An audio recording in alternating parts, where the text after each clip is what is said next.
Ok, bonsoir à toutes. Nous sommes aujourd'hui Rosh Chodesh. On vient de finir premier jour de Shvat, donc on va dire aussi Chodesh Tov. Ça, c'est pour ceux qui sont après. Vous avez chacun pris 2 feuilles? Non, là c'est la deuxième. Ah d'accord, très bien. Si quelqu'un y veut. Et aujourd'hui, on va voir ensemble, je pense, un sujet qui, la fête de ce mois. La fête que nous avons pendant le mois de Shvat, qui est Tu Bishvat, connu sous le nom du 15 Av. Je pense que c'est pour ça qu'il y a des fruits sur la table, pour essayer de devancer l'idée de cette grande fête. On va essayer de débattre ensemble, comprendre quel rapport nous avons avec les arbres, tout court. Quelqu'un a une idée avant de rentrer dans les détails? Quel rapport nous avons avec les arbres? C'est vrai que la Torah compare l'humain à l'arbre. Si je vous demande rapidement, qu'est-ce que vous avez, comment vous pouvez vous comparer un être humain avec un arbre? Toi. Vas-y, qu'est-ce que te vient à l'idée? Quelle ressemblance il y a entre un arbre et un être humain? Le tronc et les branches. D'accord. Un bon point. Le tronc et les branches, quoi d'autre? La sève comme du sang. D'accord. Donc on a la sève. D'accord, on va entrer dans les détails. Je ne savais pas que tu travailles avec l'agriculture. Mais pourquoi pas, on va apprendre pas mal de choses. La sève, le tronc, les branches, rien d'autre? La racine, c'est qui a dit ça? La racine, les racines, d'accord. Est-ce qu'on ressemble plus à un fruit de la terre ou à un fruit de l'arbre? Fruit de l'arbre, fruit de la terre. En 2 mots, la célébration de Tu Bishvat qu'on a l'habitude de faire en général, c'est en rapport avec les fruits de l'arbre ou les fruits de la terre? Fruits de l'arbre. Pourquoi pas les fruits de la terre? Les fruits de la terre, c'est pas des vrais fruits. Alors je te demandais une question directe. Les tomates, c'est un fruit ou un légume? C'est un fruit. Pourquoi? Tu viens de dire que les fruits de la terre ne sont pas des vrais fruits. C'est une définition de botanique après. D'accord, donc c'est une erreur, on va dire. Comment ça? Pourquoi un tomate? Une tomate, c'est un vrai fruit. C'est pas un légume. D'accord. Une pomme de terre? Non, c'est plutôt une racine, enfin un bulbe. Ok, on va pas débattre ce soir, on va pas commencer à parler de chaque fruit et chaque détail. Mais alors justement, comment on définit d'après la Torah? Qu'est-ce qui est un fruit de l'arbre et qu'est-ce qui est un fruit de la terre? C'est en fonction de la hauteur de l'arbre, je crois. Parce qu'une banane, par exemple, c'est un fruit de la terre. Parce qu'un palmier, c'est petit. T'es sûr? T'as déjà vu des palmiers? T'es jamais parti dans la Méditerranée, dans les pays lointains, même en Israël, on peut voir partout. Qu'est-ce qui définit que après la Torah, je parle, hein, comment une chose est considérée un fruit de la terre et une chose est considérée un fruit de l'arbre? Par rapport au tronc, Vas-y. si les dieux, c'est un fruit de l'arbre. Si les dieux, c'est un fruit de l'arbre, et s'il est quoi? Ornemental, mais pas fixe. Pas fixe. C'est un fruit de la terre. T'as déjà vu un tronc de tomate? Non. Non. D'accord. Néanmoins, les tomates, ça pousse dans le sol? Oui. Enfin, non, pas sur un petit arbuste. Un petit arbuste. Donc, c'est pas vraiment dans le sol. Toi, t'as dit oui? Les tomates, ça pousse comme dans le sol, comme les fraises? Non, parce que ça pousse des grappes, enfin, par terre, quoi. Par terre. Ah, pas par terre, mais pas en hauteur. On parle pas des mêmes tomates. C'est un petit plant. Un petit plan. Ok. Je pense qu'on va aller faire une sortie peut-être après le jardin botanique juste à côté. On va aller voir ensemble ce qui se passe. Peut-être, je sais pas si on va trouver là-bas des arbres, ou des poivrons, ou des autres choses.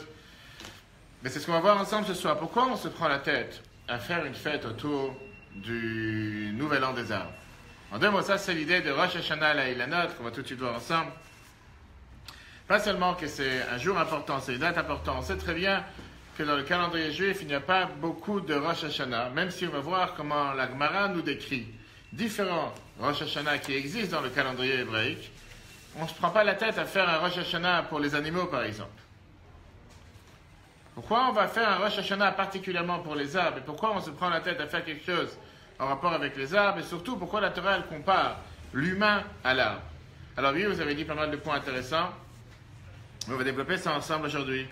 Mis à part le fait qu'il y a la fameuse chanson que les enfants ont l'habitude de chanter, Chag la Ilanot, une fête pour les arbres, mais je ne vous cache pas que ce n'est pas vraiment la ressemblance idéale un humain avec un arbre.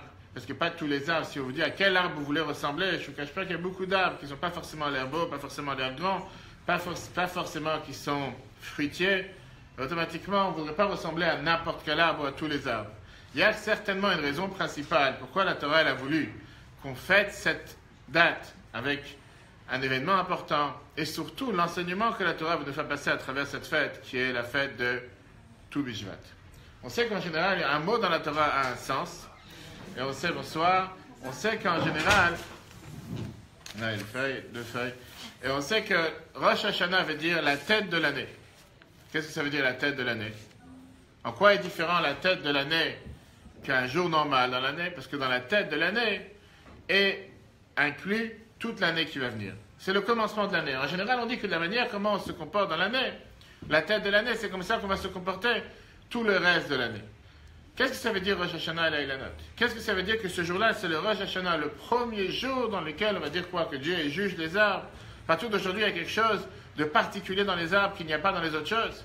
En quoi ce jour est tellement particulier, tellement spécial, à tel point que la Torah nous demande de le fêter, de le célébrer. Et comme on va tout de suite voir, pas seulement le célébrer, mais bien sûr, ce n'est pas un Yom Tov. Bien sûr, ce n'est pas un jour comme le Rosh Hashanah, qui est le premier jour de l'année.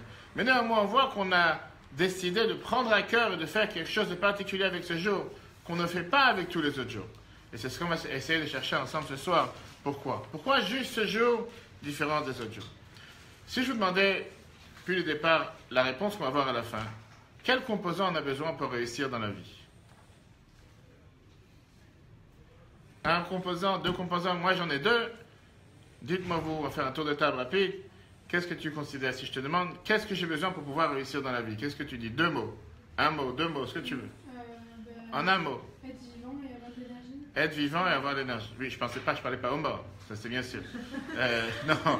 Non, mais ça c'est bien. Heureusement. Parce que si quelqu'un il est mort, je pense pas qu'on peut lui en vouloir, le pauvre. On peut rien en vouloir. Alors, on va mettre vivant de côté. Pardon, t'as dit avoir de l'énergie. Hein? Avoir de l'énergie. Quelqu'un qui a de l'énergie, il est garanti de réussir. Ok. D'accord, ça c'est ce que tu dis. Vas-y. Quelqu'un qui est joyeux. Pourquoi? Parce que tu as l'air d'être triste? D'accord. Donc quelqu'un qui est joyeux est garanti de réussir. Donc on a dit énergétique, joyeux. Qu'est-ce que tu dis? Aucune idée. D'accord. Donc quelqu'un il t'arrête et il te demande comment on peut faire. Comment on peut faire pour réussir dans la vie? Qu'est-ce que tu réponds? Quelle est la clé de la réussite? Aucune idée.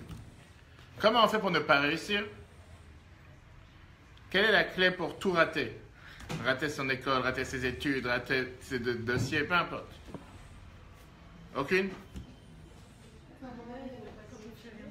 Pas être motivé. Donc ça veut dire que le contraire, quand on est motivé, on a la clé pour réussir? La foi. D'accord. La foi en quoi? La foi en Dieu. C'est-à-dire que celui qui n'a pas de foi en Dieu, il est garanti de ne pas réussir? Vas-y, tu es libre. C'est pas noté, c'est pas noté.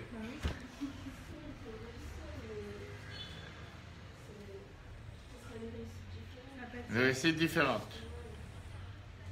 Tu ne vas pas te mouiller, quoi. Il faut avoir la foi. Celui qui n'a pas la foi, il réussira différemment. Sur la balance, ça sera combien? Un bon mazal. Donc on recommence. Donc encore une fois, on a dit ici, l'énergie. Tu n'avais pas compris la question. Tu peux te reprendre, il n'y a pas de souci, c'est pas interdit. Vous pouvez vous rapprocher, vous avez des places par là, vous avez des places ici. Donnez les feuilles à chacune. Les deux feuilles. Donc qu'est-ce que tu disais? Toujours voir de l'avant et pas voir en arrière. D'accord? Toi tu as dit la joie. Être positif. Toi tu as dit la foi. Motivé. Qu'est-ce que tu dis toi? Après tout dépend ce qu'on entend par réussir sa vie, mais déjà on a un mazal. Quand on est, on sait, enfin, déjà ce qu'on va être intelligent, machin. D'accord, donc moi je te demande aujourd'hui, je te rencontre dans la rue pour la première fois, je suis paumé, j'ai 50 ans, j'ai raté ma vie jusqu'à présent. Je te demande, donne-moi la clé pour réussir. J'ai pas envie de rater les prochains 50 ans. Qu'est-ce que tu me dis? Faire ce qu'on aime. Faire ce qu'on aime. Donc, si j'ai envie de détruire toutes les voitures qu'il y a sur la rue... Si ça vous rend heureux. Donc c'est comme ça que j'ai réussi dans ma vie. D'accord, ok.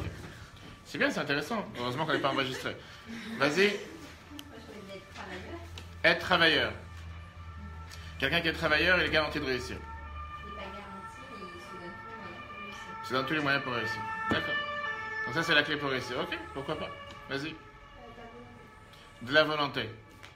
À partir du moment qu'on a la volonté, on a la clé pour réussir. Tu parles d'expérience? Ouais, après, on verra. Après, en perso. Volonté, très bien. À côté? Aucune idée. Quelqu'un il t'arrête et te demande comment faire pour réussir, qu'est-ce que tu lui dis? Je sais pas, j'ai aucune idée. Hein? Oublie ce qu'ils ont dit. Toi, qu'est-ce que tu dis?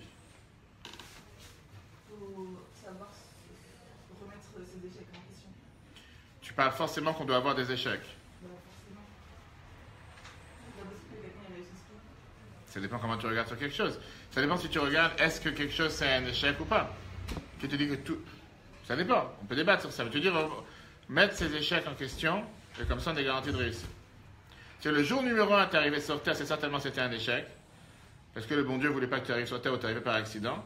Donc déjà tu regardes ça et tu te dis, ça vaut la peine de réussir de cette manière. Tu as dit que la clé pour réussir, c'est regarder ses échecs, les remettre en question pour pouvoir savoir comment. C'est-à-dire que toi, tu parles du principe que depuis le départ, il y a un échec. Depuis le départ, mais à un moment donné, il y en a un. Ok. Tu as le droit de penser comme ça. Mais je pense qu'il ne faut pas penser comme ça. On verra après pourquoi. Après, je te dirai pourquoi. Qu'est-ce que tu dis? C'est savoir prendre des risques. Ça va prendre des risques. Sauter du 10e étage et atterrir. La clé de la réussite égale savoir prendre des risques. Savoir quel risque prendre dans la vie. Par exemple, sauter du 10e étage, peut-être c'est pas très... Tu as dit ça va prendre des risques. Ouais, mais Pas tel risque. Quel risque prendre. Ça dépend quel risque. Ok, d'accord. Oui. Avoir une famille aimante, un entourage aimant, enfin une éducation. Avoir une famille aimante, avoir une éducation, et grâce à ça, on réussit. Je pense que ça aide. Ouais. Pourquoi pas?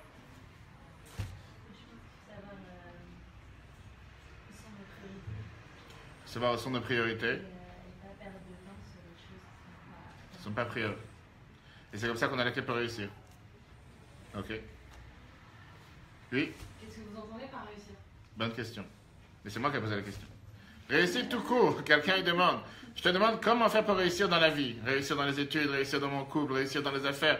Réussir tout court. Quelqu'un il se dit voilà, je viens d'arriver sur cette planète, je suis là, je te demande, je vois que tu es quelqu'un qui réussit. Quelle est la clé pour réussir? Comment tu fais pour réussir? Ou le contraire, j'allais dire. Vous allez tous vous marier, un jour ou l'autre. Vous allez avoir des enfants, vous allez avoir des amis, peu importe. Quelqu'un va dire comment tu fais pour réussir? Quelle est la clé de la réussite? Qu'est-ce que tu veux donner comme conseil à cette personne? Tu vas lui dire définis-moi qu'est-ce que tu appelles la réussite. D'accord, on ira chez le psy après. Mais en attendant, qu'est-ce que tu dis à la personne? Comment tu fais pour réussir?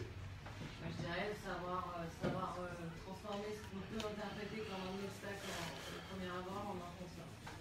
D'accord, donc c'est plus ou moins ça rejoint ce qu'elle a dit. Regarder les échecs et apprendre de ces échecs, etc.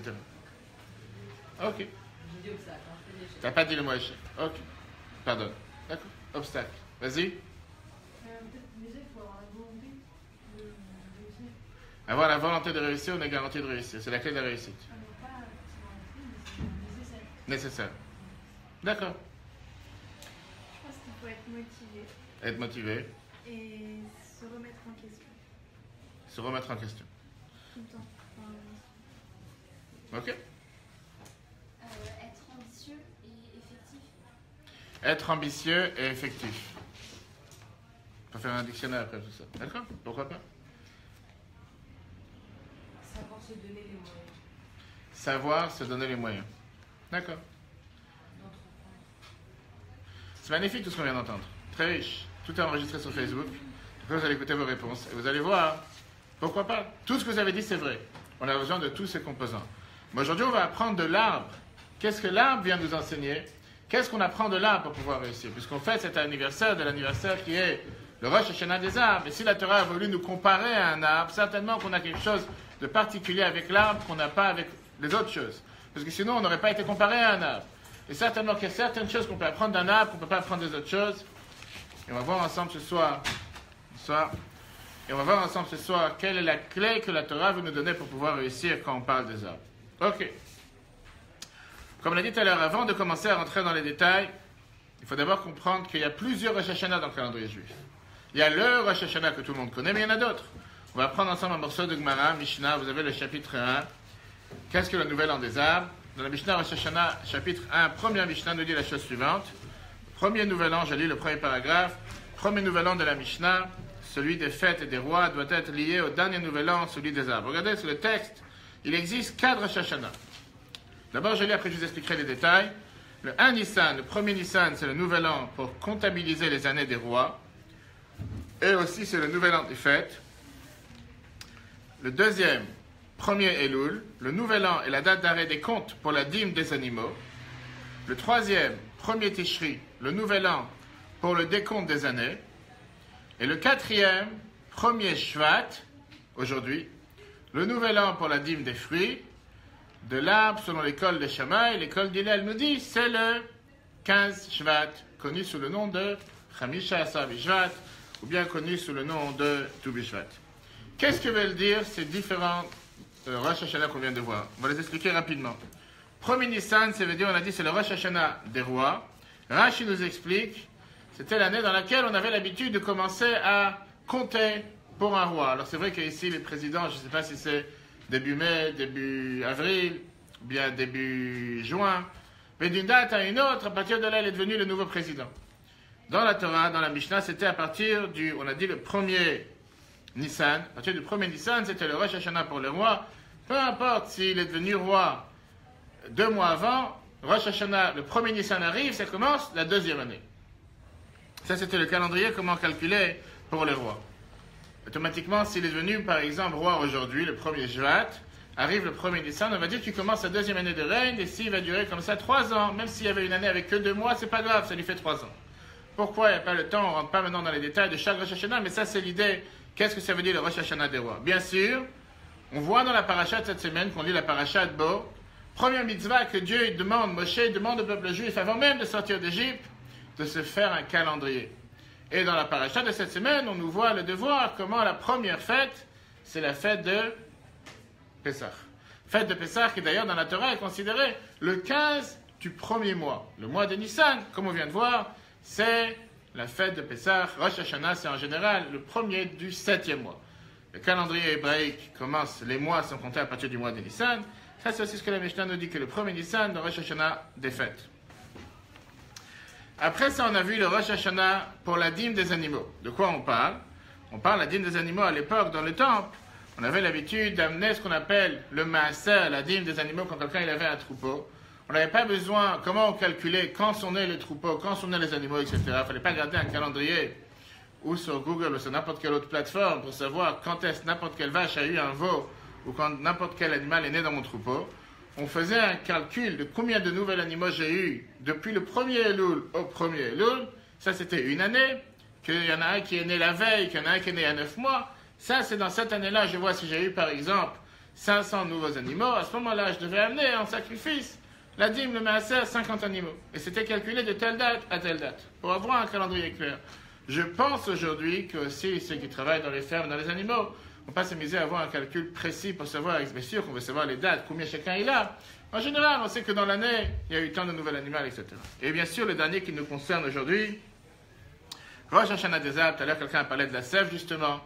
Torah considère que tous les arbres qui ont poussé jusqu'au premier ou 15 Shvat, les fruits, c'est des fruits qui appartiennent à la récolte précédente, à l'année précédente, on va dire aux pluies précédentes, ou bien à la période précédente. Ça n'a rien à voir avec la nouvelle récolte et la nouvelle année.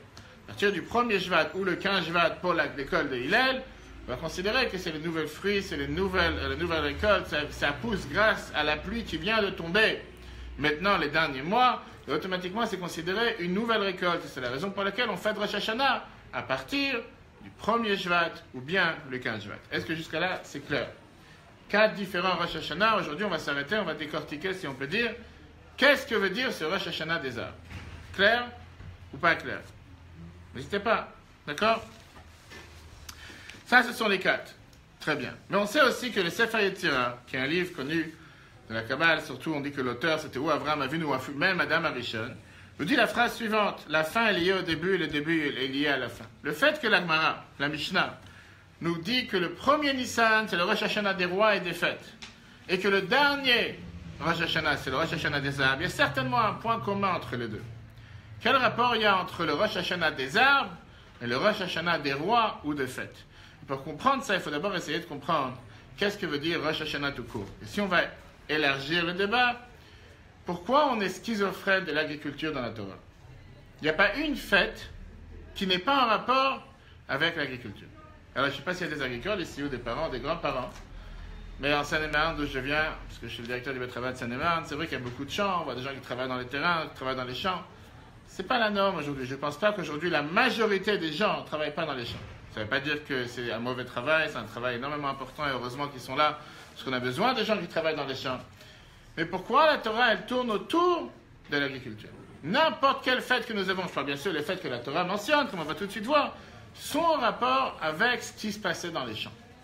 Pourquoi on ne peut pas se détacher? Pourquoi on ne peut pas dire, je ne sais pas, en rapport avec le nouvel iPhone qui sort, ou en rapport avec la nouvelle invention sur la planète Mars, ou la nouvelle fusée qui va être envoyée pour explorer l'espace? Pourquoi on doit être toujours en rapport avec les champs? Qu'est-ce que nous avons à faire avec les champs?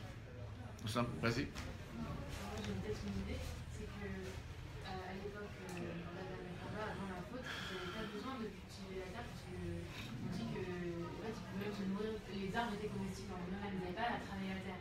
Et c'était un peu c'est la punition de l'homme en quelque sorte de devoir travailler. Et ça passe par le travail de la terre en premier. Donc c'est peut-être pour ça que c'est si important.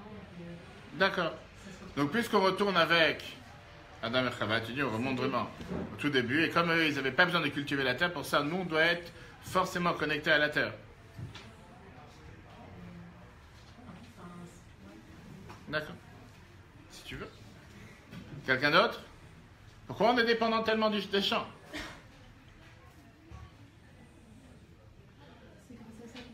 C'est grâce à ça qu'on mange. Tu commences à dire quelque chose. J'allais dire, la deuxième question, elle est, est-ce que l'humain, par définition, a besoin du végétal pour survivre? Ou est-ce qu'on peut vivre sans végétal? Sans tout ce qui dépend de la végétation? Je ne dis pas qu'il fallait à l'extrême de devenir vegan ou quoi que ce soit. Mais la question générale, la question, elle est, est-ce qu'on doit dépendre du végétal pour survivre? Est-ce qu'on est obligé de dépendre de tout ce qui pousse? Ou bien quelqu'un, il peut dire que je peux très bien vivre largement, suffisamment, sans jamais avoir affaire avec aucune végétation. Ça peut faire guérir. Donc seulement parce que ça peut faire guérir, on dépend, nos fêtes dépendent de la végétation? Ok. T'es médecin? Non. D'accord. On ne peut pas vivre. J'ai demandé la question, mais personne n'a répondu. Tu es la première à répondre, c'est bien. On ne peut pas vivre sans végétation, tout le monde est d'accord sur ça? Personne débat? Vivre, tout ce qu'on fait sur cette planète, on est obligé de dépendre de la végétation? Okay. On va voir ensemble. La Torah nous dit, le Bechai, un des commentateurs de la Torah nous dit, qu'on voit que la fête de Pessah dépend, la Torah elle-même le dit, du printemps. C'est d'ailleurs la raison pourquoi certaines années, nous avons l'habitude de rajouter un 13e mois, le mois d'Adar, pour ne pas être en décalage entre le cycle lunaire et le cycle solaire. C'est très bien que le calendrier juif, c'est un calendrier lunaire. Les fêtes, les températures et les différents temps de moisson ou de récolte, ça dépend beaucoup plus du cycle solaire. Pour être adapté entre le cycle lunaire et le cycle solaire, c'est la raison pour laquelle nous rajoutons à chaque 2-3 ans, en fonction du calcul, un mois pour s'assurer que la fête de Pessah tombe toujours au printemps. Pourquoi en printemps? C'est le temps de la récolte de l'orge, où on commence à récolter les premières orges qui viennent de pousser dans les champs. La fête de Shavuot, c'est la fête de la moisson dans laquelle on va récolter le blé. C'est en général 7 semaines après Pessah. Pareil, c'est la raison pour laquelle ça tombe toujours à cette période-là. Et la fête de Sukkot, c'est la fête dans laquelle on va tout mettre dans la grange. Avant qu'arrive le froid, avant qu'arrive l'hiver, tout ce qui a poussé pendant le printemps et tout ce qui a poussé pendant l'été, à ce moment-là, on va tout commencer à mettre dans la grange pour les protéger, pour pouvoir avoir de quoi vivre pendant tout l'hiver. Ça, c'est exactement la raison pour laquelle la Torah, elle dit que la fête de Pessah, elle est Chag HaAviv, la fête du printemps, même si c'est par rapport à la moisson de l'orge. Chag HaShavuot, Chag HaKatsir, la fête dans laquelle on récolte le blé. Chag HaSukkot, c'est Chag HaAsiv, dans laquelle on va mettre tout à l'intérieur. Voyons comment c'est écrit dans le texte, dans le Bechai, chapitre 2. Les fêtes bibliques sont programmées autour de la récolte. Toutes les fêtes bibliques dépendent des saisons agricoles. Pessah est au printemps, quand l'orge est moissonnée. Shavuot a lieu lorsque le blé est moissonné. Sukkot, c'est en général à la saison de l'engrangement. Il y a une phrase qui est dite dans l'Agmara, qu'on va tout de suite voir à l'Agmara, Psachim 87a, que aucune personne sur terre est prête à planter 1 kilo pour récolter 1 kilo. Si quelqu'un il pense qu'il va planter 1 kilo de blé ou 1 kilo de fruits. Pour récolter 1 kilo de fruits, il vaut mieux ne pas planter ce kilo. N'importe quelle personne sur Terre qui se fatigue à planter, on va tout de suite voir que travailler dans les champs, c'est un travail énormément difficile. C'est 100% pour pouvoir récolter pas seulement plusieurs fois autant qu'il a planté, mais pour avoir beaucoup plus de récoltes que ce qu'il a planté. Parce que si c'est seulement pour récolter exactement ce qu'il a planté, ça ne sert à rien de planter. Voilà donc ce que l'Agmara le dit. L'Agmara Psachim 87b dit la phrase suivante. Zrati alei ba'aret, je planterai Israël dans la terre pour moi. Si un homme plante et investit un corps qui est en général 0,25 mètres cubes de graines, c'est pour récupérer plusieurs corps. En 2 mots, personne sur terre est prêt à faire un effort juste pour reprendre, juste pour recevoir le même effort qu'il a planté. Ça, c'est par rapport au champ. On va tout de suite voir comment ça s'applique à l'humain, comment ça s'applique à la neshama, pas d'accord? Pas compris. Si tu vas planter dans ton champ aujourd'hui 1 kilo de blé, tu attends recevoir quoi en retour? 1 kilo de blé? Pas forcément. Tu as pris une graine d'un fruit pour planter un arbre. Tu attends de recevoir combien de fruits avec cette graine? Un fruit? Une graine? Ou tu attends de voir un arbre avec des centaines et des centaines de fruits? T'aimerais. Donc ça veut dire que pour toi, si tu plantes une graine de blé et tu as une tige de blé qui pousse, merci Dieu, heureusement qu'il y a cette tige qui est revenue. Tu vas prendre cette tige, tu vas la replanter demain soir, ça va repousser encore une fois une seule tige de blé, tu vas dire merci Dieu, j'ai une tige qui est poussée. Et comme ça, tu vas planter une pour recevoir une en retour? Ben non, mais tu viens de dire bien oui. En règle générale, je ne sais pas, peut-être quelqu'un oui. En général, quand quelqu'un il fait un effort sur quoi que ce soit, c'est ce qu'on va voir, parce qu'oublions, essayons de nous détacher de la terre. Dans la vie de tous les jours, parce que quand quelqu'un il fait un effort, c'est pour voir un résultat qui est exactement en correspondance avec son effort, ou voir un résultat qui est beaucoup plus important. Prenons le débat que la Torah nous dit par rapport à la neshama. Dieu il envoie une âme sur terre qui est une parcelle divine pour entrer dans un corps matériel. Si c'est pour faire en sorte que la neshama soit et reparte avec le même niveau qu'elle arrivait sur terre, c'est de la perte de temps. Dieu il accorde à chacun d'entre nous un jour en plus. Maintenant on s'est tous réveillés et on prie tous les jours de se réveiller demain et après-demain jusqu'à 120 ans et plus. Si quelqu'un il se lève demain matin en se disant je veux que le jour de demain soit exactement le même qu'aujourd'hui, c'est un jour de perdu. Pourquoi un jour de perdu? Parce que par définition, comme on va tout de suite voir la comparaison qu'on a avec les arbres, quelqu'un ne plante pas un fruit pour recevoir un fruit en retour.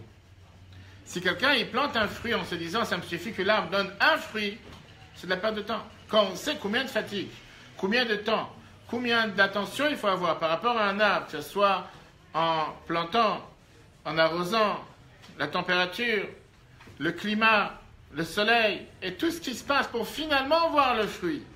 Mais si tu dis que j'ai fait tous ces efforts pour avoir un seul fruit, le fruit que j'ai planté, pour récupérer le fruit que j'ai planté, pourquoi tu as travaillé? C'est une graine au départ. Et qu'est-ce que tu attends de cette graine? Quand tu plantes cette graine, qu'est-ce que tu attends? C'est quoi tes estimations? Si j'ai un fruit, je suis contente. Si tu as un fruit, tu es contente. Bah oui. Ça veut dire, je pense, entre nous, même si je ne te connais pas, que tu n'as jamais travaillé dans les champs. Est-ce que tu sais qu'est-ce que ça veut dire planter une graine pour avoir un fruit? C'est le travail que tu dois mettre entre planter ta graine aujourd'hui pour... C'est pas que demain matin tu te réveilles, le fruit il est là. C'est quelques mois de travail de pas seulement cultiver, arroser, planter, tout ce qui se passe autour pour protéger, pour finalement voir le fruit. Quand tu vois le fruit. Il ne faut pas oublier qu'il y a plein de fois que tu poses une graine et pas forcément que tu verras le fruit. Toi, tu te dis, j'ai planté une graine, c'est grâce à ça, je vois un fruit. Merci Dieu. Ça valait la peine mon effort. Bravo. Après, tu diras ton nom et ton prénom, les gens vont t'appeler. Oui. Mais si ce fruit, il vaut beaucoup plus que l'investissement que j'ai mis pour faire pousser la plante, enfin, le fruit.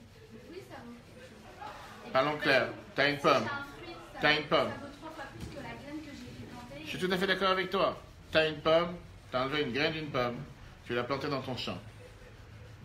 Tu as pris le temps que ça faut, il faut 1 mois, 3 mois, 6 mois, 1 an, 2 ans, peu importe le temps, pour finalement voir l'arbre qui sort du sol. Bien d'accord que c'est pas parce que tu as planté la graine aujourd'hui que demain tu as la pomme. Oui. Disons dans 2 ans, tu as l'arbre qui a poussé, finalement il y a une branche, finalement tu pries tous les jours. J'attends de voir ce fruit. Et tu as un fruit qui est arrivé, une seule pomme qui sort de cet arbre. Ça va aller le travail de 3 ans? Parce que je sais qu'il va y avoir qu'une seule pomme qui va sortir. C'est que depuis le départ, tu es prêt à travailler 3 ans pour avoir une pomme. Ben, si je sais qu'elle va me rapporter, je sais pas, un prix tout l'heure du monde. Je te parle d'une pomme. Je te parle pas d'une pomme en or. Je te parle pas d'une pomme en or. Je te parle d'une pomme. Pomme tout court. P-O-2-M-E. Une pomme. Rouge, verte, ce que tu veux. Une pomme. Parle pas maintenant que tu vas planter un lingot d'or et ça va te pousser un arbre avec des lingots d'or. C'est sûr que tu me dis, je pense à un lingot d'or et j'aurai un autre lingot qui pousse. C'est merveilleux, tu as fait un miracle. Je te parle d'une pomme. Tu as pris une graine d'une pomme que tu as trouvée chez toi. Tu es parti chez Botanique, ou va savoir n'importe quel autre marché, Jardiland. Tu as demandé un sachet de graines de pomme. Tu as dit, je vais planter une graine, 2 graines, pour pouvoir finalement, dans 2 ans, 3 ans, avoir une merveilleuse pomme qui est sortie. Je te garantis, tu vas la chérir, tu vas la caresser, tu vas la prendre en photo, tu vas la mettre sur Guinness World Records. C'est magnifique. Avec 3 ans de travail, j'ai réussi à avoir une pomme qui est sortie. C'est riche. Mais je ne te cache pas que la grande majorité, si c'est pas tout, 99,9% des agriculteurs qui travaillent, si tu leur dis que pour pouvoir recevoir en retour, c'est seulement une seule pomme, je ne pense pas qu'il y a une seule personne qui sera prête à faire ces efforts. Ici, on a affaire avec des gens spéciaux apparemment. Mais en général, je ne pense pas que les gens les font. Je suis là, j'ai tort. Pourquoi pas quelqu'un d'autre? Qui est prêt ici à mettre une graine et travailler pendant 2 ans, 3 ans pour avoir une seule pomme? À part 2 personnes qu'on a ici. Il y en a 2 qui le font, et à part ça. Quelqu'un d'autre? Ça veut dire quoi? Si on sait que la pomme, c'est juste le début, et que c'est normal qu'on ait qu'une pomme au bout de 3 ans, mais plus on va travailler, et plus il va y en avoir. 6 ans, tu vas travailler, tu auras 2 pommes. Ouais, non. Ça vaut la peine? Non, ça. Enfin, 2-6 ans, on aura 2 pommes, et après, on Non, aura Ok. Je savais pas, je sais que je viens de Seine-et-Marne, je ne suis pas de Paris, mais je savais pas que les gens sont tellement spéciaux. Tu apprends 6 ans en classe pour apprendre une leçon tous les 3 ans. Ça vaut la peine? Je te demande une question. Tu rentres aujourd'hui à l'université, tu vas apprendre une leçon, tu vas passer une année entière pour une seule leçon. Tout l'investissement que tu as fait, l'investissement financier, chercher un local, chercher un endroit où dormir, changer tout pour apprendre une seule leçon toute l'année. En 2 mots, qu'est-ce que tu as appris de mieux que l'année dernière cette année? Une leçon. C'est pour ça que tu as fait tous ces investissements. Magnifique. Ok, donc ça suffit largement. Je n'ai pas entendu. S'il y a une possibilité, non, mais s'il n'y a que cette possibilité-là, s'il n'y a aucune graine qui ne plus qu'une pomme en 3 ans, bah, Donc ça vaut la peine le travail. s'il n'y a pas de possibilité. Hein? Mais dans le cas réel, il y a des possibilités. Pourquoi dans le carré? C'est exactement ce qu'on est en train de voir. La Gemara, elle te dit le contraire. On vient de voir que la Gemara te dit. Regarde la phrase que la Gemara te dit dans la Gemara Psachim, chapitre 2. Si un homme plante et investit un corps à 0,25 mètres cubes, disons un fruit de graines, c'est pour récupérer plusieurs. Ça n'existe pas un être humain, à part ici certains extraterrestres, qui va être prêt à planter un fruit pour recevoir un fruit en retour. Ça s'appelle la perte de temps. Les gens ne vont pas faire ça. Alors il y en a qui vont le faire, kol hakavod, comme on dit, bravo, vous pouvez les applaudir. Mais en règle générale, les gens ne font pas une chose pareille. On plante parce qu'on est assuré que grâce à ça va pousser beaucoup plus, pour pas dire 1000 fois plus. Je te garantis que si chaque agriculteur qui plante une graine, il se dit je vois demain une pomme de cette graine, je ne sais pas comment tu auras des fruits sur terre. Je ne parle pas d'aujourd'hui avec tout ce qui est l'industrialisation, etc. Mais en règle générale, les gens ils plantent des dizaines ou des milliers de graines pour avoir un champ qui pousse, avec des arbres, que dans chaque arbre, il y aura des centaines de kilos de fruits qui vont arriver. Et c'est comme ça que ça tourne. Et avec ça, dans les centaines de kilos, tu sais qu'il y a une marge que tu dois jeter. Il y a une marge d'arbres qui vont attraper des maladies, il y a une marge qui va pousser. Et c'est comme ça que Dieu il a créé le système sur Terre. Mais apparemment, il y a certaines personnes qui sont prêtes à faire tous ces efforts pour avoir un fruit. Et je te garantis que cette pomme, tu ne la mangeras jamais. Tu vas la mettre en vitrine, tu vas la mettre dans de la cire, c'est vraiment magnifique. Après 3 ans, tu avais une seule pomme. Ok. Viens la Gemara te dit le contraire. Dieu il te dit c'est exactement la même raison pourquoi Dieu nous a envoyés sur Terre. Pas pour repartir le même. Pas pour être aujourd'hui exactement le même que hier. Si à un instant quelqu'un il pense que je suis là aujourd'hui parce que je dois être exactement le même que hier, c'est un jour de perdu. Tu dis mais j'ai pas perdu mon jour aujourd'hui, j'ai travaillé, j'ai appris, j'ai fait tellement de choses constructives. Mais si c'était pour être exactement le même que hier, pourquoi tu es revenu aujourd'hui?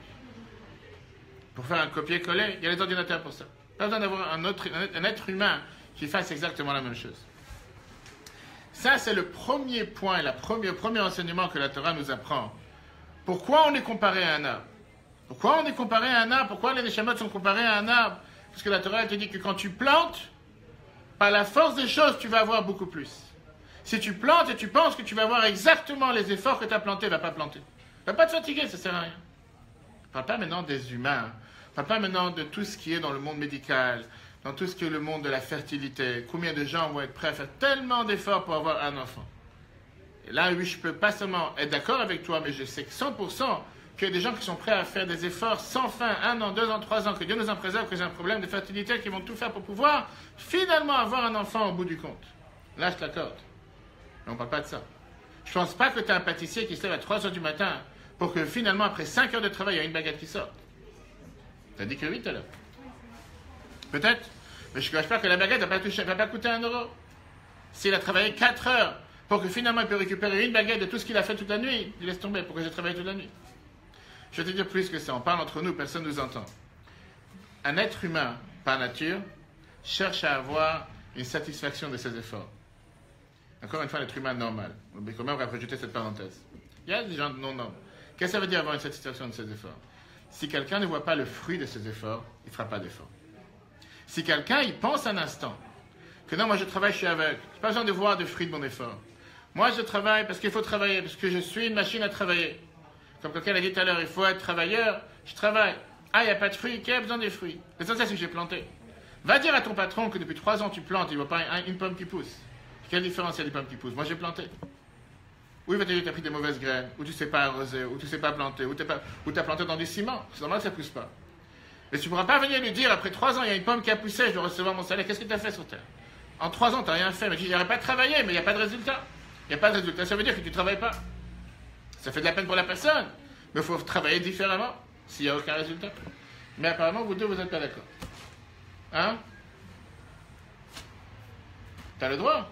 Non, mais en fait, je pense que ce qu'il faudrait dire plutôt, c'est si je récupère la même valeur que ce que j'ai investi, là, ça sert à rien.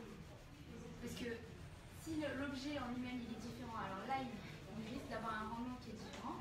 Mais si la valeur elle est la même, bah oui, là, ça sert à rien. C'est clair que si je mets 1 euro et que dans 1 an ou 10 ans, je vais récupérer 1 euro, bah, ça sert à rien.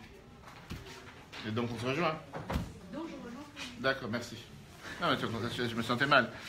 Aujourd'hui, on parle beaucoup du Bitcoin, si vous avez entendu parler. Les gens, ils investissent et ça s'est dégringolé les derniers temps, depuis 30%, 40%, il va savoir. C'est exactement l'exemple que tu as pris. Quelqu'un qui a investi dans la bourse ou dans n'importe quelle action, je ne parle pas maintenant frauduleuse ou quoi que ce soit, pour pouvoir recevoir exactement ce qu'il a investi, il perd son temps. Il perd son temps, plus le stress, plus les nerfs, plus que c'est...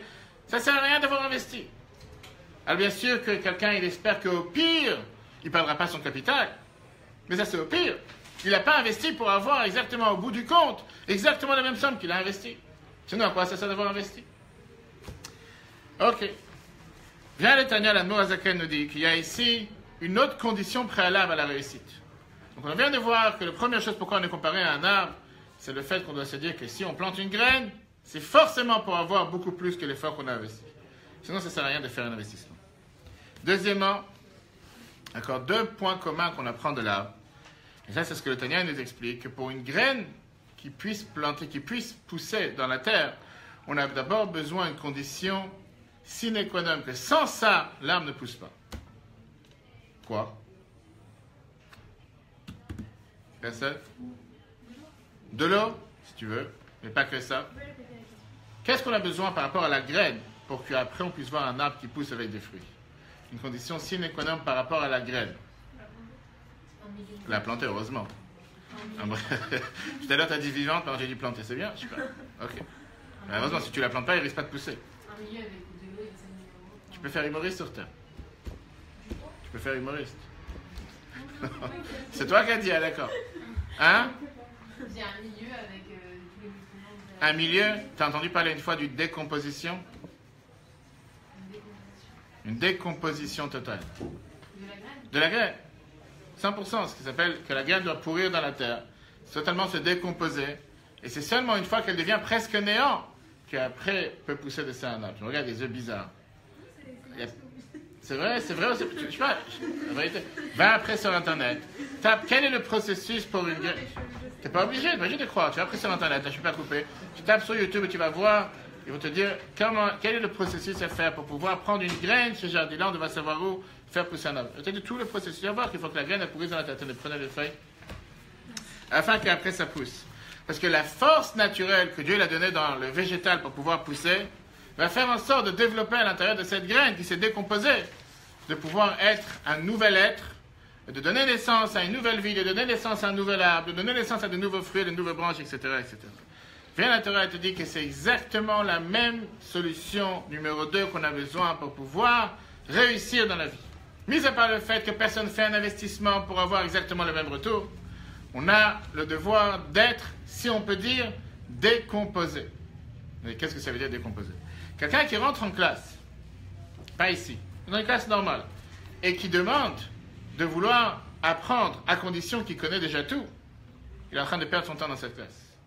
Si quelqu'un il rentre en classe pour apprendre n'importe quel sujet, et qui se dit « je sais déjà tout, j'ai rien à apprendre », qu'est-ce que tu es venu en classe?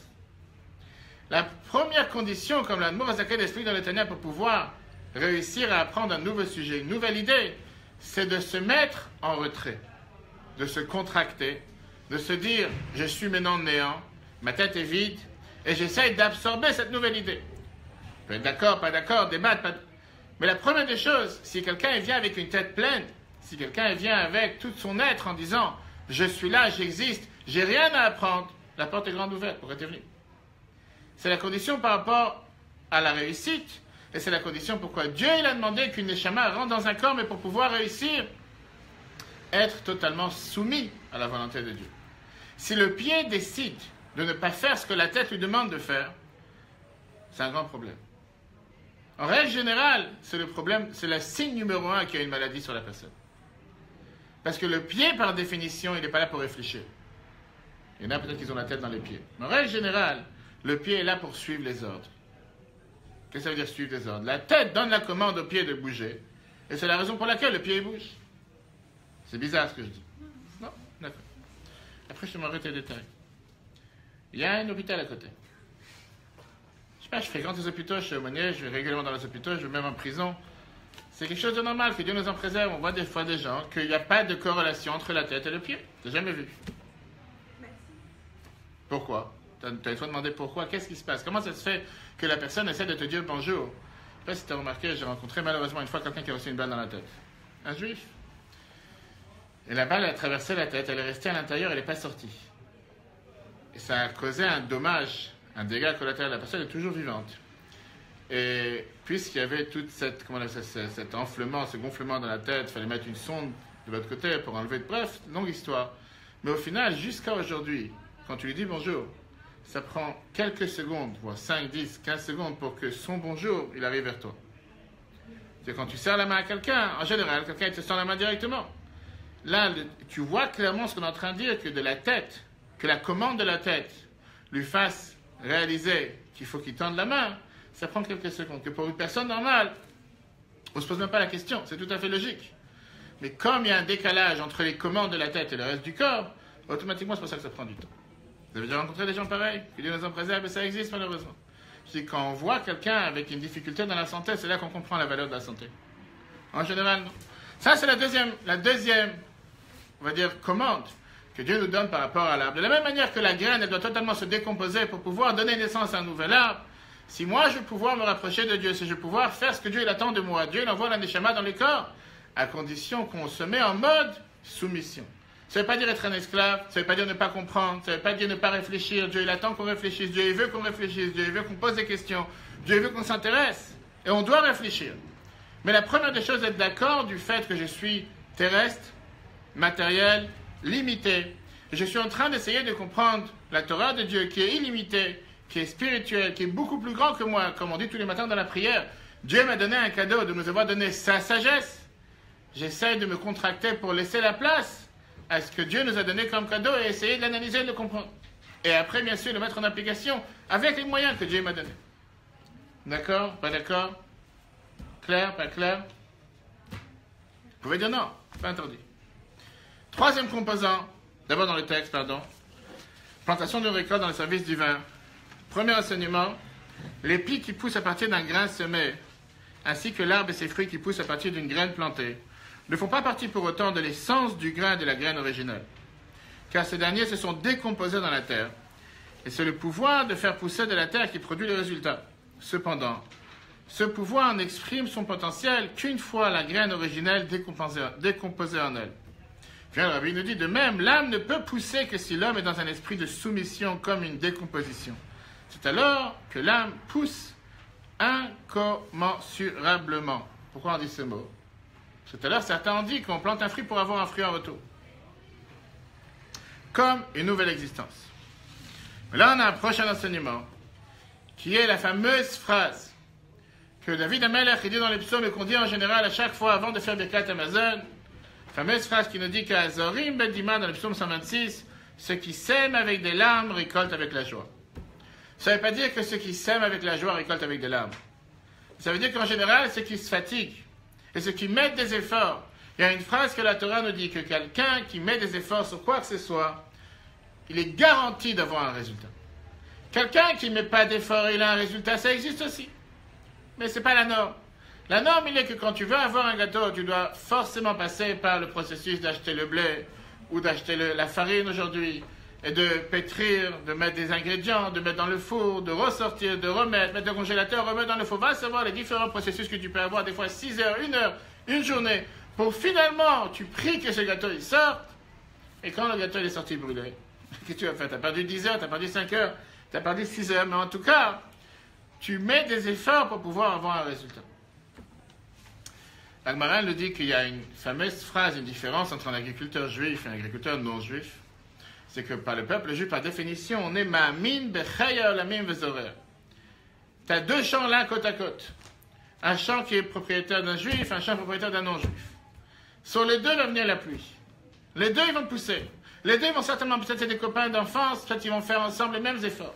Sauf qu'un juif, par définition, il a le devoir d'avoir confiance en Dieu et se dire que ce n'est pas mes efforts qui ont fait planter.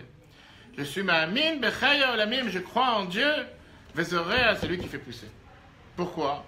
Parce que tu vois bien qu'il y a des gens qui font énormément d'efforts et ça ne pousse pas. Il y a beaucoup de gens qui plantent et pas forcément qui vont voir le résultat. Alors, si quelqu'un il pense un instant que parce que je me suis levé à 3 heures du matin, parce que j'ai arrosé les plantes, parce que j'ai donné à boire aux vaches, parce que j'essaye de tout faire pour que finalement ça va pousser, rien ne garantit qu'il y aura un résultat. Et des fois, tu peux avoir le contraire. Des fois, tu peux avoir quelqu'un qui va mettre tous ses efforts et qui va voir le résultat. Et qu'en un instant, une tornade arrive en 10 minutes, ou une tempête, et que tous ces efforts d'1 an, 2 ans, 3 ans, comme on entend les agriculteurs qui se plaignent après les différentes tornades et les différentes tempêtes, toute la vigne elle est partie avec la tempête, tous les fleurs ils ont été arrachés, et tout le travail qu'il a planté pendant des mois, voire des années, est parti en poubelle. La raison pourquoi la Torah nous dit, ça revient au point qu'on a dit tout à l'heure, d'avoir cette soumission à l'intérieur de soi. Cet effacement, cette décomposition, c'est dire qu'avec tous les efforts que je peux faire, rien ne me garantit que je vais réussir. Bien sûr qu'on essaye de se donner toutes les chances, mais après on a besoin aussi de prier, de demander à Dieu que ça marche, parce que pas forcément ça va marcher. Mais là, le composant que la Torah nous dit, c'est le composant de, quelqu'un il a mentionné tout à l'heure, d'être joyeux. Qu'est-ce que ça veut dire être joyeux? Après que quelqu'un il a mis tellement d'efforts, et il voit les résultats, et il voit ce qui a poussé grâce à ses efforts, là il peut se réjouir. On n'a jamais vu une personne cuisiner, préparer à manger, préparer un gâteau, préparer quoi que ce soit, et se réjouir du fait que le gâteau est rentré dans le four. Ça arrive, il y en a, parce qu'ils ont travaillé tellement dur. Finalement, j'ai fini la moitié du processus, ça va. Ou bien quelqu'un va appeler son mari ou sa femme, peu importe, et il va dire, ça fait 3 heures que je prépare, finalement le four il marche, le gâteau est dans le four, je suis tellement heureux que maintenant, le repas il est presque prêt. Ou il est prêt. Si quelqu'un il n'attend pas le résultat final, pour s'assurer que le gâteau ressort du four comme il faut, et à ce moment-là se réjouir, c'est quelque chose qui ne va pas chez lui. On a le droit de se réjouir toute la journée. Mais en général, on se réjouit quand on voit le résultat. La Torah te dit c'est exactement la même chose avec le blé. Quelqu'un qui plante le blé, quelqu'un qui plante la graine, il ne sait pas qu'est-ce qui va pousser demain. Il ne sait pas si ça va pousser tout court. Il ne sait pas si ça va pousser en bon état. Il ne sait pas si ça va pousser en mauvais état. Il ne sait pas s'il y aura une grande récolte ou une petite récolte. Combien de fois, je ne sais pas si vous avez des champs à la maison, en Seine-et-Marne, tout le monde a des champs. Et il y a des cerisiers. Et les jardiniers, chaque fois qu'ils viennent en Betrabat, il y a un grand cerisier, il me dit cette année ça ne donnera pas de cerises. Cette année il y aura très beaucoup de cerises. Je ne sais pas comment il connaît les détails, c'est un jardinier. Il me dit cette année il y aura énormément de cerises. Cette année il y aura une mauvaise récolte. Il s'y connaît certainement où il a des sondes électriques qu'il peut détecter.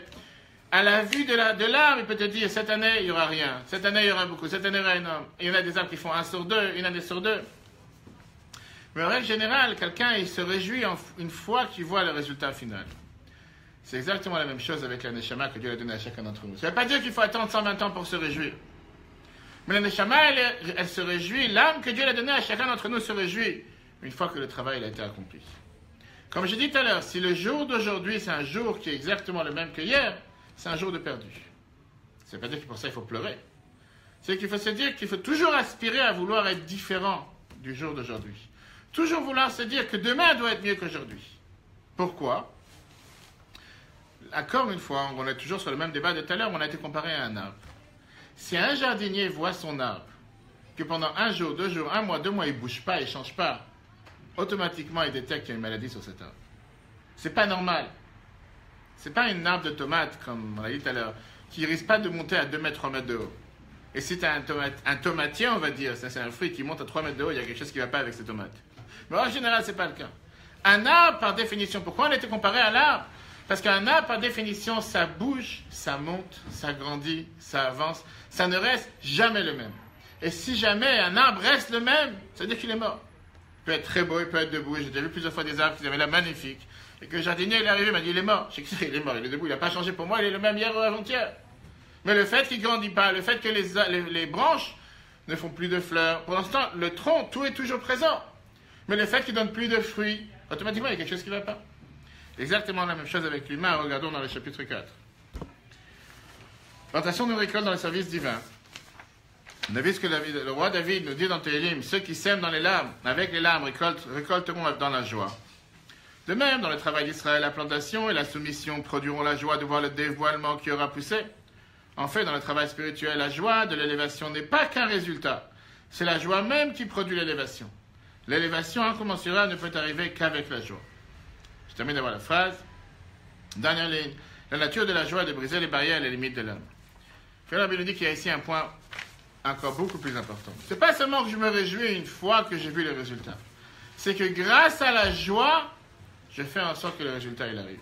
Quelqu'un qui va au travail le matin en pleurant, il faut mieux qu'il reste chez lui à la maison. Quelqu'un qui va à l'école ou qui va au lycée ou qui va à l'université ou peu importe, mais il est décomposé, il est démoralisé, il se demande qu'est-ce qu'il fait sur Terre, il faut qu'il prenne la direction du psy. Je ne sais pas si le psy va pouvoir l'aider, mais en tout cas, l'hôpital va pouvoir l'aider. Quelqu'un qui va de manière joyeuse, il a déjà 50% de la réussite acquise. Quelqu'un qui est heureux dans ce qu'il fait, quelqu'un qui est passionné dans ce qu'il fait, aujourd'hui on dira dans le bon vocabulaire d'aujourd'hui, quelqu'un qui a l'attitude positive, la positive attitude, et le garantit de réussir. Ce n'est pas dire qu'il va danser de joie sans rien faire. Bien sûr qu'il va faire des efforts, bien sûr qu'il va travailler. Quelqu'un tout à l'heure a mentionné le mot joyeux. Quelqu'un qui est amer, quelqu'un qui est, pour ne pas dire français, quelqu'un qui est toujours en train de se plaindre, toujours en train de râler, il n'y a rien qui va bien, il y a toujours quelque chose qui ne va pas, que ce soit le climat, que ce soit la baguette qui est un peu brûlée, que ce soit le plat qui manque, il va toujours quelque chose pour râler. Qu'est-ce qu'il fait sur cette planète? Il est en train de perdre son temps. Alors bien sûr qu'il y a des soucis et des problèmes. Mais la Torah, elle te dit que la clé de la réussite, comme on vient de voir, la joie brise les barrières. C'est vrai qu'aujourd'hui, quand on voit quelqu'un de joyeux, on se demande sur quel médicament il est. Quelqu'un qui rigole ou qui sourit, on lui dit certainement qu'il a pris des joints. La majorité des gens sortent aujourd'hui, on attend d'eux d'être sérieux, d'être dans une atmosphère qui est totalement, je ne sais pas, mélancolique. Pourquoi tu rigoles? La vérité entre nous, quelqu'un il va dans le métro, il va dans les bus, il voit quelqu'un qui rigole tout seul. Il dit certainement il n'est pas normal cette personne. Et qu'est-ce que ça dérange? Pourquoi tout le monde devrait être en train de pleurer, devrait être en train de sérieux? Et si quelqu'un il rigole, il est joyeux, parce qu'il a un état d'âme, il a un état d'être joyeux, d'être optimiste. On le prend pour un fou. Oui ou non? Je ne sais pas, moi qu'on vit sur une autre planète. Non? Personne ne rigole. Vous voyez quelqu'un rigoler, vous ne le prenez pas pour un fou? Je ne sais pas, je vis sur une autre planète alors. Non? C'est d'accord? Mais pourquoi? Celui qui pleure, tu dis c'est normal, viens on pleure ensemble. Celui qui rigole, tu dis il est complètement fou. Viens la Torah, tu dis c'est le contraire, on n'a pas dit qu'il faut maintenant danser dans la rue tous les jours. Et pourquoi pas, ça ne me dérange pas, personnellement ça ne me dérangerait pas. On voit ça régulièrement, si vous êtes parti une fois à New York, vous êtes parti une fois à Brooklyn ou à Manhattan, c'est quelque chose qu'on voit très couramment. Des gens que tout d'un coup ils se mettent à danser dans la rue, il y a une raison particulière, parce que je suis là, je suis en bonne santé, j'ai envie de danser, je danse. Et pourquoi pas? Prends quelqu'un aujourd'hui, tu vas à l'université, commence la classe, prof il rentre en classe et vous dit d'aujourd'hui on va se mettre à danser. C'est complètement fou, qu'est-ce qui se passe? Et pourquoi pas? Viens la Torah te dit que grâce à la joie tu brises les barrières. Alors il y a des gens qui doivent forcément danser pour se mettre en mode joie. Il y a dans l'état d'esprit d'être joyeux. Comme j'ai dit à quelqu'un hier, le fait même de se lever ce matin, le fait même d'avoir ouvert les yeux ce matin, déjà pour ça tu devrais danser. Combien de gens n'ont pas eu la chance d'ouvrir leurs yeux ce matin? Combien de gens n'ont pas la chance de pouvoir bouger, de pouvoir respirer, de pouvoir marcher, de pouvoir juste être en bonne santé, de pouvoir juste faire ce qu'ils veulent? Et quand on a la chance de pouvoir le faire, déjà pour ça on doit être reconnaissant. C'est pour ça que le début de la prière le matin c'est moderne et je remercie Dieu. C'est pour ça que le soir avant de dormir on remercie Dieu de nous avoir donné toute cette journée, on demande pour avoir une autre journée. Mais la moindre des choses, être reconnaissant et surtout être joyeux. Et c'est comme ça qu'on réussit. Maintenant, on va comprendre ce qu'on a dit tout à l'heure. Pourquoi les fêtes juives en général, sont appelées avec un mot bizarre. Comment on appelle une fête dans le calendrier hébraïque? À part Yom Tov, bien sûr. Bien sûr, Yom Tov, c'est les jours de fête. Comment la Torah, elle appelle une fête? Chag, si tu veux. Chag, ça veut dire fête. Mais la Torah, comment elle appelle les fêtes? Bravo. Qu'est-ce que ça veut dire Shalosh Regalim? Traduis la traduction de Shalosh Regalim. 3 pieds. Dis à quelqu'un aujourd'hui, tu vas à l'université ou tu vas n'importe où. Tu dis, je voulais t'inviter pour la pied ce soir chez moi à la maison. Pour fêter la pied. De quel pied tu parles? Je sais pas, c'est une fête. Mais chez nous, les Juifs, on est tellement bizarres, une fête s'appelait un pied. Et pourtant, la fête est appelée Rosh Hashanah. On est tellement schizophrène du corps que la tête, c'est le nom de la fête. Rosh Hashanah, la tête de l'année. Et comment elle s'appelle la fête? Le pied. Le pied qui fête la tête. Quelqu'un parle comme ça? Je sais pas, en général, on ne parle pas comme ça. Pourquoi la Torah doit chercher des complications? Pourquoi pas dire tout simplement Chag, simplement faire une fête? Qu'est-ce que tu as besoin de me donner un nom ici qui veut dire Regel, qui veut dire pied? Ah, bien sûr qu'il y a des différentes raisons pourquoi ça s'appelait. Mais pourquoi? Pourquoi on doit chercher un nom compliqué? Un nom qui n'a rien à voir avec une fête. Dans aucune autre langue, on appelle une fête pied. Qui a une réponse? Parce que c'était les fêtes, vous allez au Beth Amikdash. Bravo. Mais aujourd'hui, On va à la Sina. tu vas à la Sina à pied. D'accord. Donc, puisqu'on va à la Sina à pied, pour ça on appelle les fêtes pieds. Alors, Shabbat, il n'y a qu'à l'appeler pied aussi. 3 pieds. Tu as déjà vu quelqu'un avec 3 pieds? Ok. Hein? Les 3 fêtes de la Torah. Bravo. Tu as dit quoi, les fêtes de la Torah, d'accord? Qu'est-ce que tu disais? Regalim vient de l'habitude. Hergel veut dire l'habitude. Et donc, 3 habitudes. On va fêter l'habitude. Pourquoi pas? J'ai d'accord, en fait, ça ne répond pas à la question. Pourquoi on appelle ça Regel? Tout à l'heure, on avait dit que les pieds, ils devaient être soumis à la tête. Donc, peut-être que c'est un rapport justement avec... Je ne vais pas dire que tu es la seule à avoir écouté, mais c'est bien. C'est exactement ce point-là. La Torah te dit, bien sûr, vous avez raison. L'habitude, on marche avec les pieds pour aller au temple, ça, c'est des raisons que la Torah nous donne. Mais il y a une raison beaucoup plus profonde. La Torah, elle te dit que Regel monte sur le membre qui s'appelle le pied. Et alors, la Torah te dit qu'un pied n'a pas la qualité de la tête. Ça ne veut pas dire qu'un pied n'est pas important. Dans le corps, on a besoin d'avoir les 248 membres, on a besoin d'avoir la tête et les pieds. Mais le pied, par définition, montre la soumission. Le pied, par définition, c'est quelque chose qui est soumis. Un pied ne commande pas. Un pied ne dirige pas. Tu ne veux pas dire, c'est mon pied qui t'a frappé. Moi, je ne voulais pas, mais le pied, il est parti. Il est parti tout seul. Comme j'ai dit tout à l'heure, si quelqu'un il a son pied qui part tout seul, il a certainement un problème de santé. Pas d'accord? Okay. Je sais pas. D'accord. La raison pour laquelle, de l'autre côté, d'un côté, la Torah te dit qu'une fête est appelée Regel, un pied. De l'autre côté, surtout chez les Sfaradim, on a l'habitude, quand arrive Yom Tov, de souhaiter quoi? À part Chag Sameach, un autre mot que tout le monde souhaite, Moadim, Moadim le Simcha. Qu'est-ce que ça veut dire Moadim le Simcha? Les fêtes pour la joie. C'est-à-dire, parlons clair. Ce soir, c'est Pessah. Je suis fatigué depuis 2 semaines, je fais le ménage, je fais le travail, peu importe. Rentre maintenant Pessah à 7h30, je dois me mettre en mode joyeuse. Comment, pourquoi? Pas de question. La Torah te dit que par la raison que c'est une fête, automatiquement, je dois me mettre en mode joie. Et si je n'ai pas envie? Tout bête, comme on dit, c'est pas toi qui décide. Tu dois te mettre en mode joie. Pourquoi la Torah te dit que d'un côté, les fêtes sont à pied-pied, et de l'autre côté, mode joie? Et si je n'ai pas envie? Et si je ne peux pas? Et si j'arrive pas à être joyeux? La Torah ne te demande pas ton avis. La Torah te dit qu'une fête est appelée pied est forcément joyeux. Pourquoi? Est-ce que je peux fêter une fête sans être joyeux?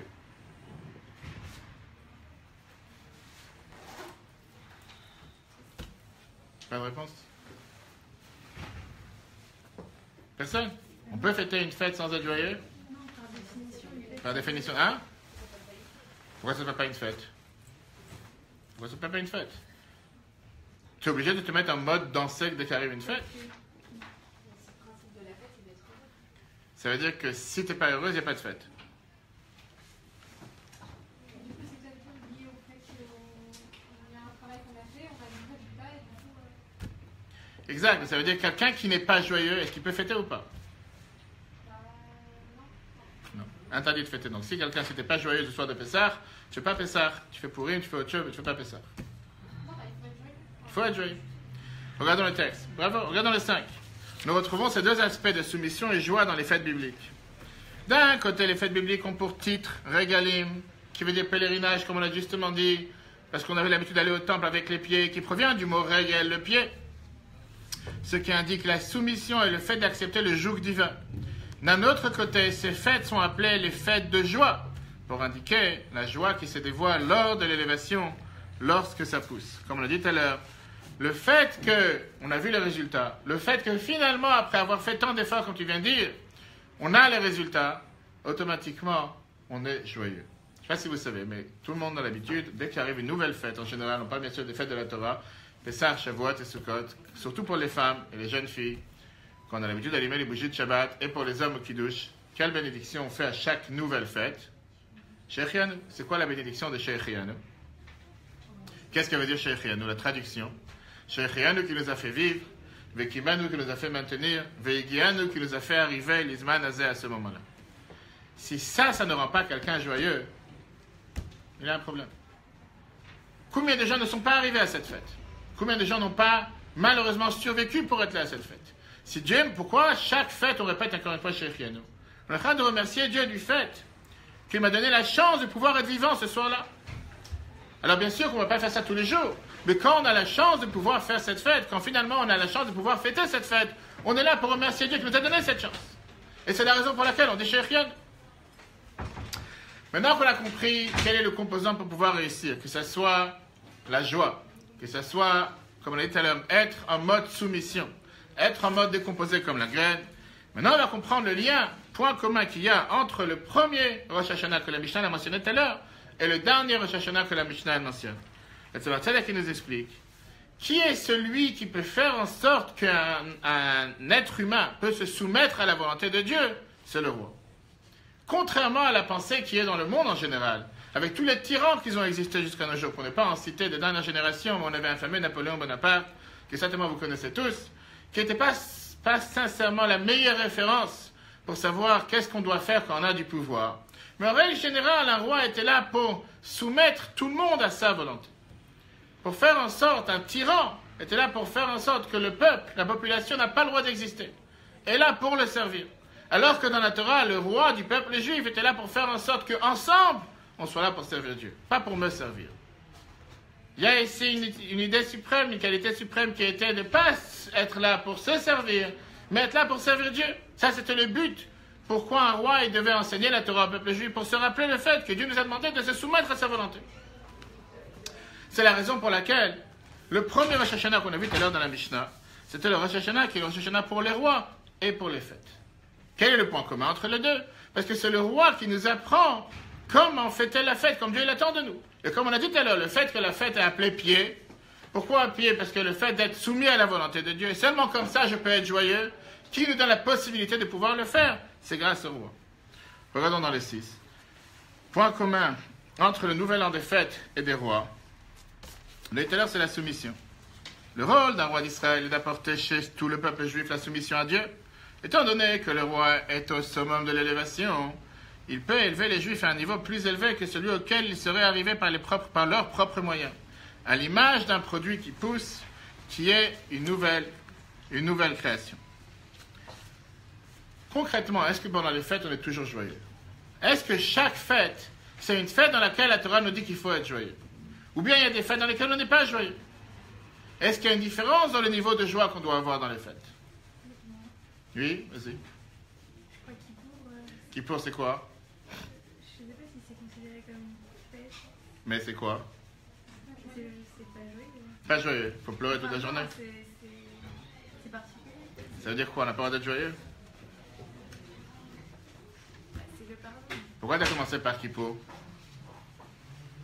C'est que la Torah compare Kippour avec le 15 Av, en te disant qu'il n'y avait pas un jour de joie dans le peuple juif comme un jour aussi joyeux pour le peuple juif comme le 15 Av et le jour de Kippour. Le 15 Av, c'était où les filles juives sortaient à Jérusalem pour se marier, et Kippour, c'est le jour en général où on est censé être joyeux. C'est pas joyeux du fait que tu sais que tout ce que tu as fait dans l'année est effacé. C'est sérieux. C'est à la fin qu'on est joyeux. Hein? À la fin, on est joyeux. On n'est pas en pleurs. Non, c'est Ok. Enfin, on va pas rigoler toute la journée alors que. J'ai dit qu'il faut rigoler. Joyeux, ça veut dire rigoler. Enfin, c'est pareil, mais. Sourire. Sourire. Ok. Alors oublions Kippour. Mettons Kippour de côté. À part Kippour, il n'y a pas autre chose. À part Kippour. Les trois fêtes, Pessah, Shavuot et Sukkot, c'est le même niveau de joie pour les trois fêtes? Sukkot est spécial, pourquoi? En plus. Simcha B'Tasheva, quoi d'autre? Donc quand on parle des niveaux de fête, si je dis de 1 à 3, quel est le numéro 1, le numéro 2, le numéro 3? Quelle est la fête dans laquelle on est le moins joyeux, moyennement joyeux et totalement joyeux? Pessah, c'est le moins. Pourquoi? Parce que c'est l'enfer, le ménage. Pourquoi?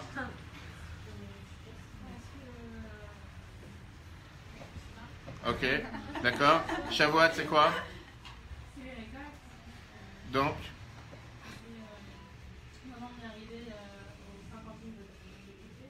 ça, tu parles spirituellement. Moi, je parle matériellement. Tu ressens une différence, Shavuot, Pessah, c'est arrivé au 50e niveau ou pas? Toi, oui, mais en général, les gens pas forcément ressentent. Hein? Alors? On mange moins de blé. Et alors, on mange moins bien. Aujourd'hui, je pense... À l'époque, peut-être. Aujourd'hui, en 2017, en 2018, je pense pas que les gens mangent moins bien. On va voir ensemble ce que la Torah nous dit. L'écoute Shimon nous dit que la Torah n'a pas dit une seule fois le mot de se réjouir pendant la fête de Pessah. En règle générale. Alors que quand on parle dans la fête de Shavuot, la Torah le mentionne une fois. Et quand on parle dans la fête de Sukkot, la Torah le mentionne 3 fois. Pourquoi la fête de Pessah, la Torah ne mentionne pas une seule fois le fait de se réjouir? Pas parce qu'on mange moins bien, parce qu'il y a les ménages ou quoi que ce soit. Encore une fois, on revient au monde agricole dans lequel on était jusqu'à présent. À Pessah, il n'y a encore rien qui a poussé. Le blé n'a pas encore poussé, je n'ai pas encore récolté le blé. J'ai fait tellement d'efforts pendant l'hiver, j'ai tellement planté, et je ne sais pas encore qu'est-ce qui va pousser. Comment tu veux que quelqu'un se réjouisse? Tout à l'heure, on a vu quelqu'un qui a dit que même s'il y a un seul fruit qui pousse, il est déjà très joyeux. Mais en règle générale, les gens ne sont pas comme ça.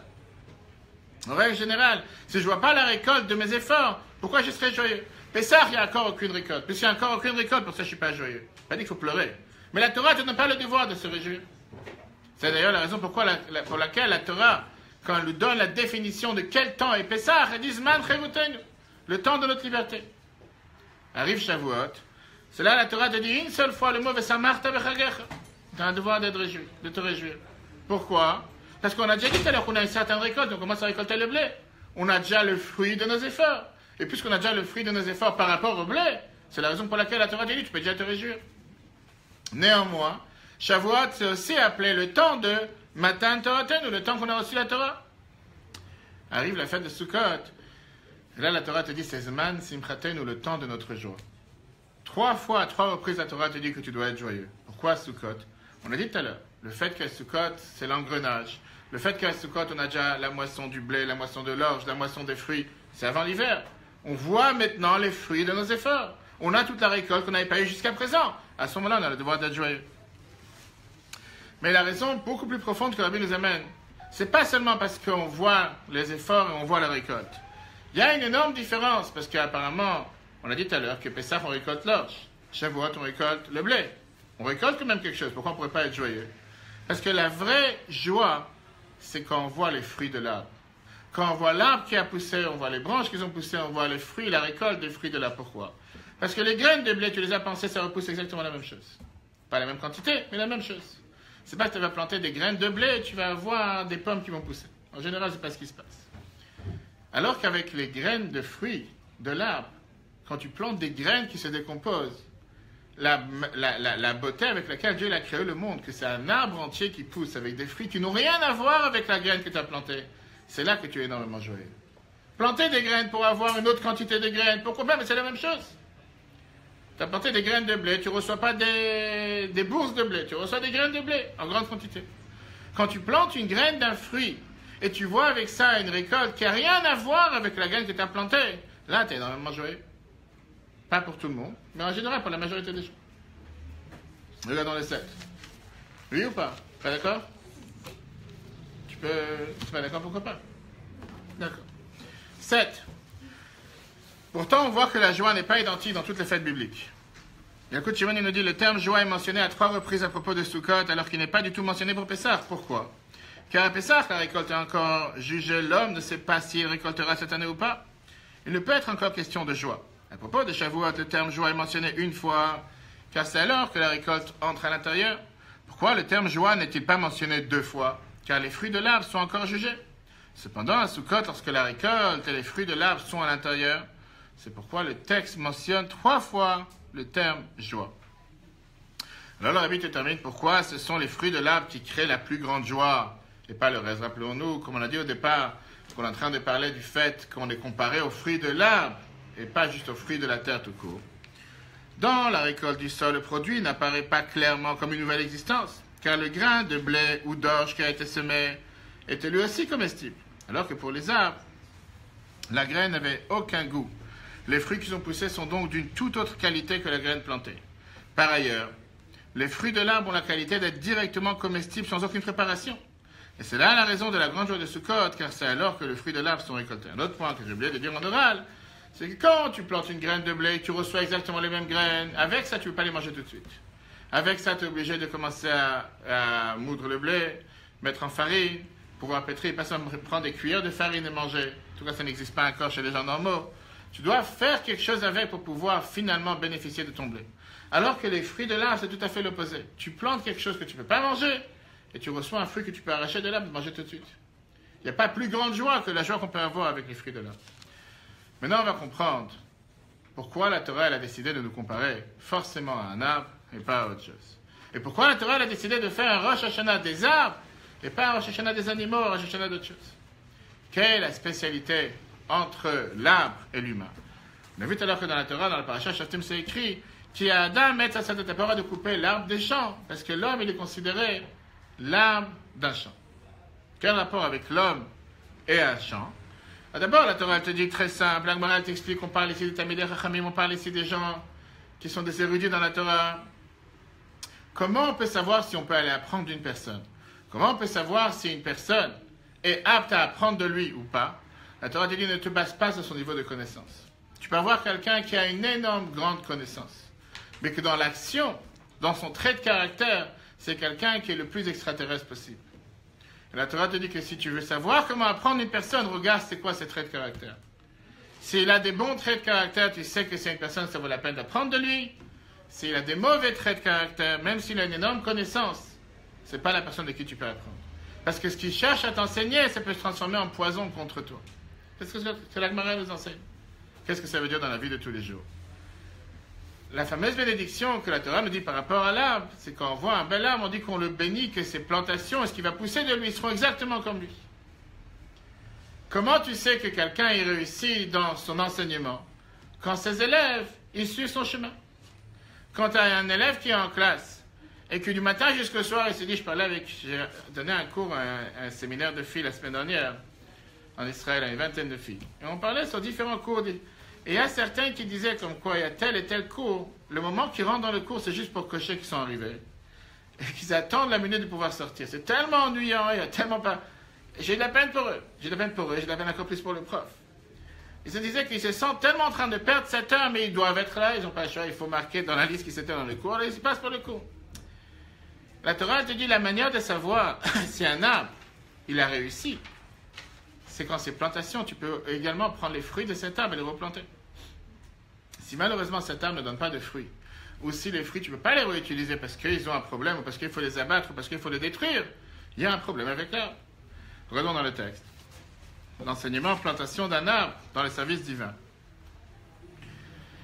La paracha Shoftim nous dit dans le chapitre 20, verset 19, lors du siège d'une ville, tu ne dois pas en détruire les arbres, car ce sont eux qui te nourrissent, tu ne dois pas les abattre.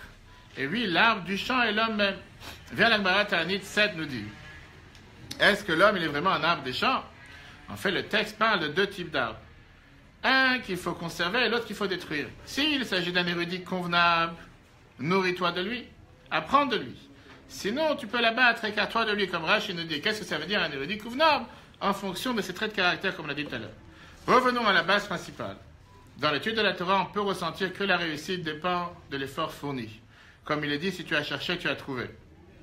Car avec le labeur et l'effort dans l'étude de la Torah, qui nécessite une soumission de l'homme, on mérite une réussite incomparable à l'effort, ce qui produit une vraie joie, ce qui sème avec les larmes, récolte avec la joie. Mais avant de terminer, essayons de revoir ensemble quelles sont les leçons, en quelques mots, que cette fête merveilleuse, qui à part le fait qu'on a l'habitude bien sûr de manger des fruits, et des fruits de l'arbre, et de dire Shechianu, et de se réunir autour des fruits, même si ici on mange des fruits déjà 2 semaines avant, c'est pas un problème.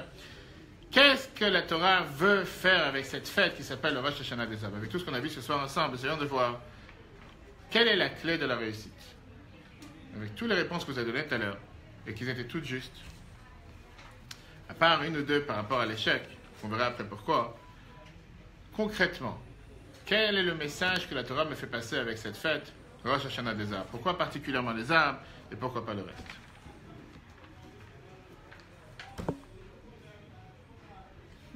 C'est quoi la question?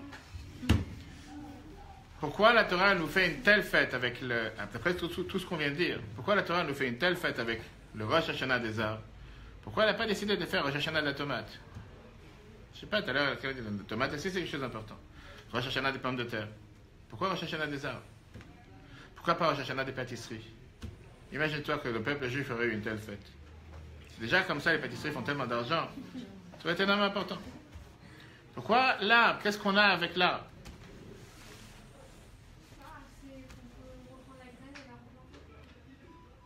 C'est tout. La graine du blé, tu la reprends, tu la replantes aussi. Mais ça donne un autre arbre. Et le blé, ça donne un autre blé. Est-ce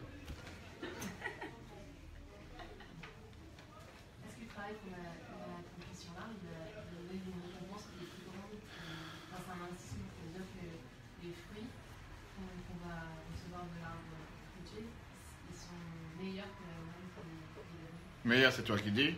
Ah, on ne peut pas manger la graine d'une pomme. 100%. Il y en a qui mangent, oui. Tu tombes pas malade si tu manges. Tu n'as jamais mangé une graine d'une pomme. C'est pas bon, mais il t'est rien arrivé, tu n'es pas tombé malade. Tu as raison, on espère avoir quelque chose de beaucoup mieux. Mais à part ça, quoi d'autre? Quelqu'un a dit tout à l'heure, je ne sais pas comment elle s'appelle, tu as dit tout à l'heure, toi, comment tu t'appelles? Anaïs. Tu as dit tout à l'heure un mot intéressant, qu'on a demandé tout au départ par rapport à le rapport entre l'homme et l'arbre. Tu as dit qu'il y a 3 composants dans l'arbre. C'était quoi les 3? Bravo. Tout le monde est d'accord? Pas dans tous les arbres, mais on parle des arbres de fruits, contrairement aux tomates que tu as chez toi. Qu'est-ce que la Torah veut nous enseigner? Comment on est comparé au tronc, au tronc, les racines, le tronc et les branches? Première vue, quand je vois un arbre, s'il n'y a pas de fruits, il y a un problème. Est-ce que ça veut dire que tous les arbres sont censés donner des fruits? Non. Sauf qu'il ne faut pas oublier qu'on est aujourd'hui en mode déréglé.